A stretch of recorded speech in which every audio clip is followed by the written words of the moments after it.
Welcome to the second part of the video, History. Topic number 2, Event after 1960. We have seen various prime ministers and their contribution towards the progress of India, and we also saw the various governments coming in, their contribution towards India's progress.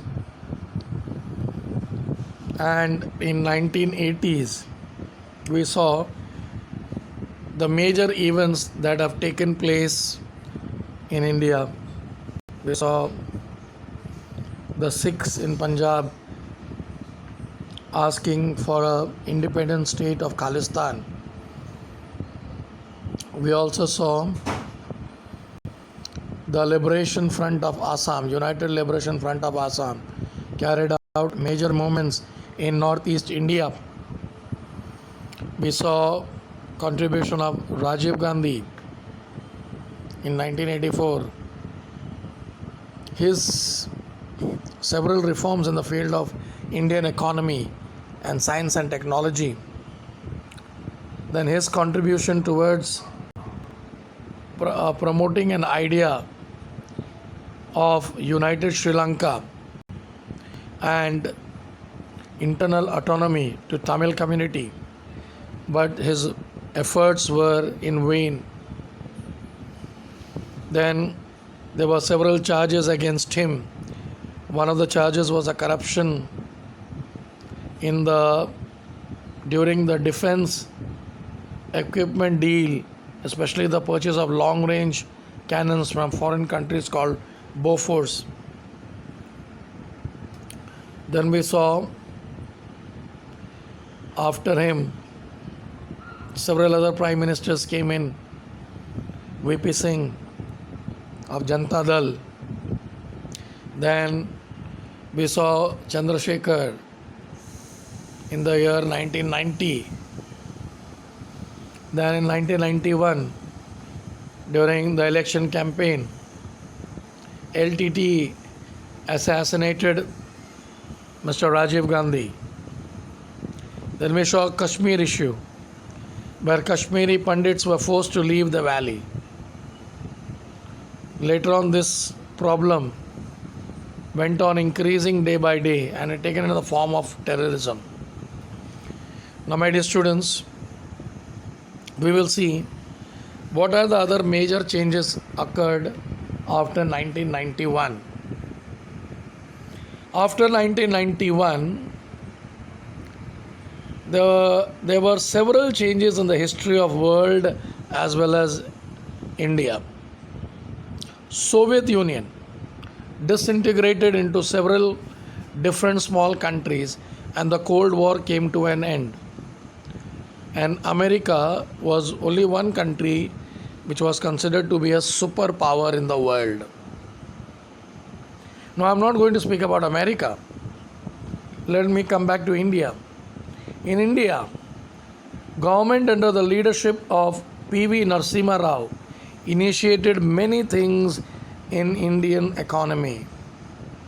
Everything was going on fine. There was a problem. During this period, Ram Janmabhoomi or Babri Masjid issue at Ayodhya came in forefront. Now, election was conducted between 1996 and 1999. No political party had a clear majority in the Lok Sabha. This resulted into 3 governments in short span of time. The first government, which was led by Shri Atal Bihari Vajpayee. The second government was H.D. Devi Gowda. And the third was Indra Kumar Gujral. Finally, in 1999, the National Democratic Alliance came into power under the flag of Bharatiya Janata Party, BJP, and Atal Bihari Vajpayee ji became the India's Prime Minister. Now, let me speak more about Atal Bihari Vajpayee ji. Atal Bihari Vajpayee ji tried to establish a dialogue with Pakistan. He wanted to bring in peace between India and Pakistan, but he was not successful. India then conducted number of nuclear tests in 1998 and declared herself as an atomic power,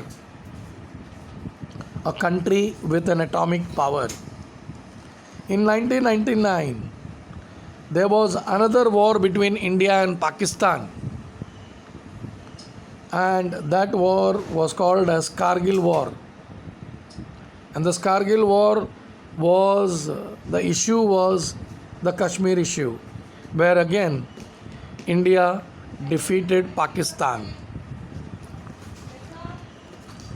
India defeated Pakistan.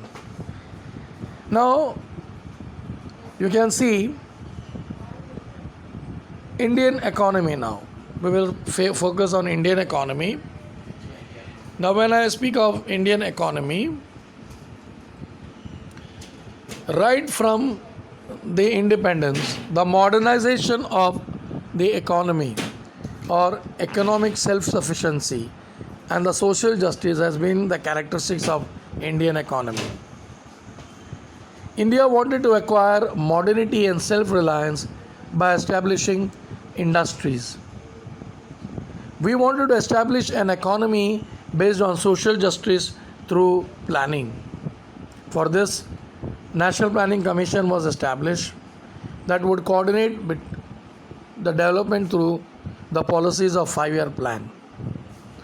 There were total 9 5-year plans that we are going to read, we are going to learn in the next lesson. Now, my dear students, Narasimha Rao government started economic reforms in the year 1991. These economic reforms were called as economic liberation.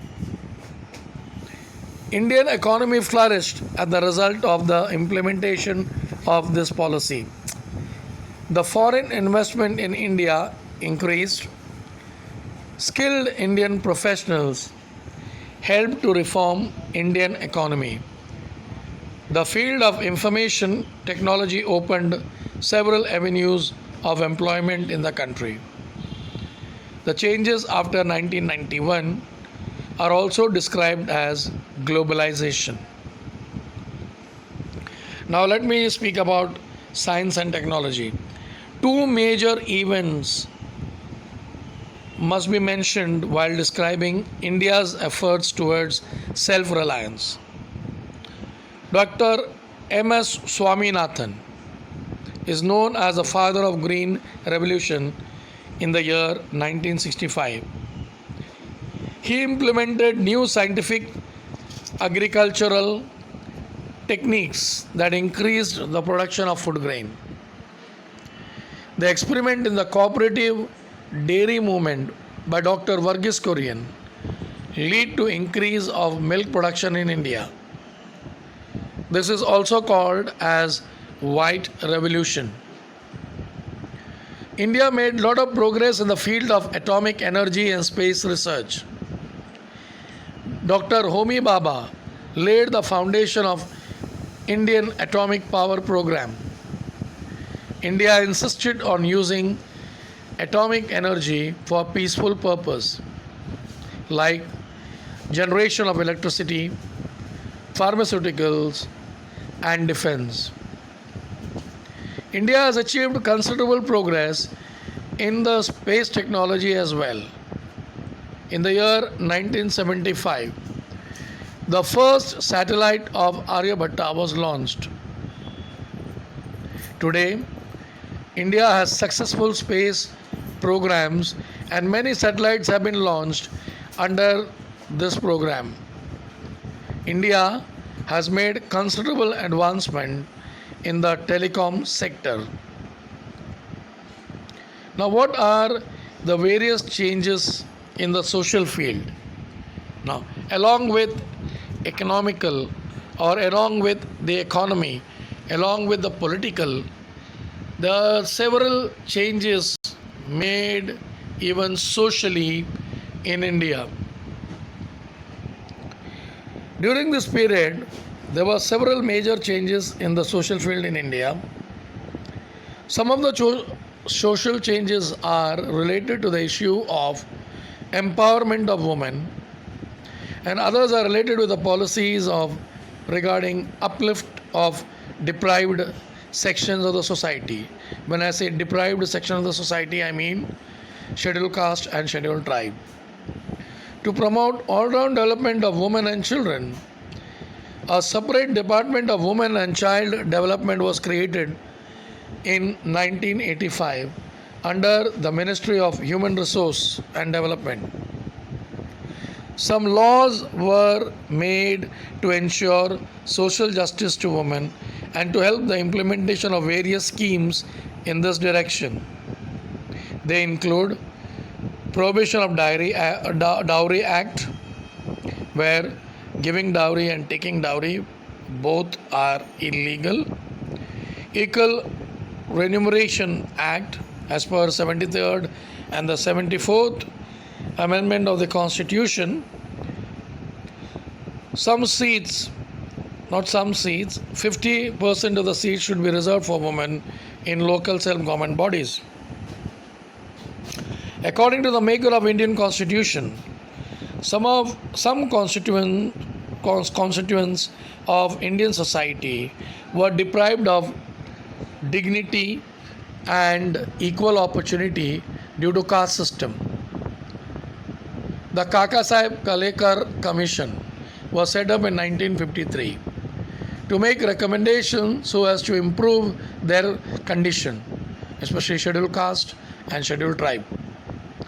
In 1978, the commission constituted under the chairmanship of B.P. Mandal to study the issue of backward class.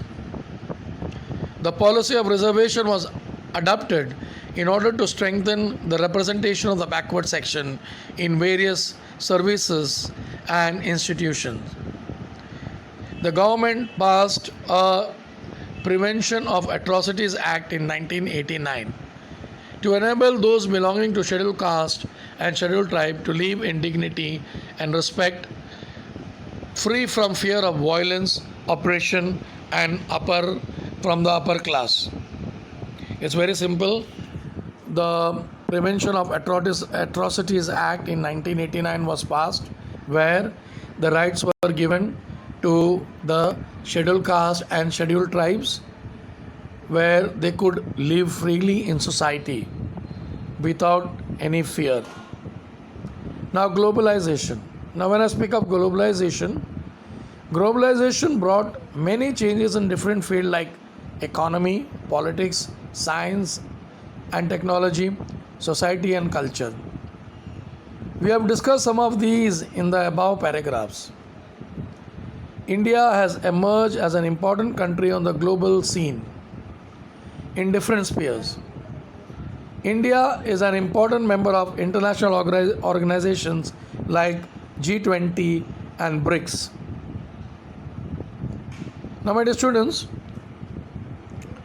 mobile is an integral part of our life. Mobile phones, internets and communication facilities based on satellite have to spread all across the country. In the political field, India has demonstrated the world how stable democracy can function successfully. Thus, I conclude the lesson by saying that all this resulted in the total transformation in the lifestyle of Indians and especially the youths. These changes are visible from their dietary habits, clothing, language, and beliefs. Thank you, my dear students.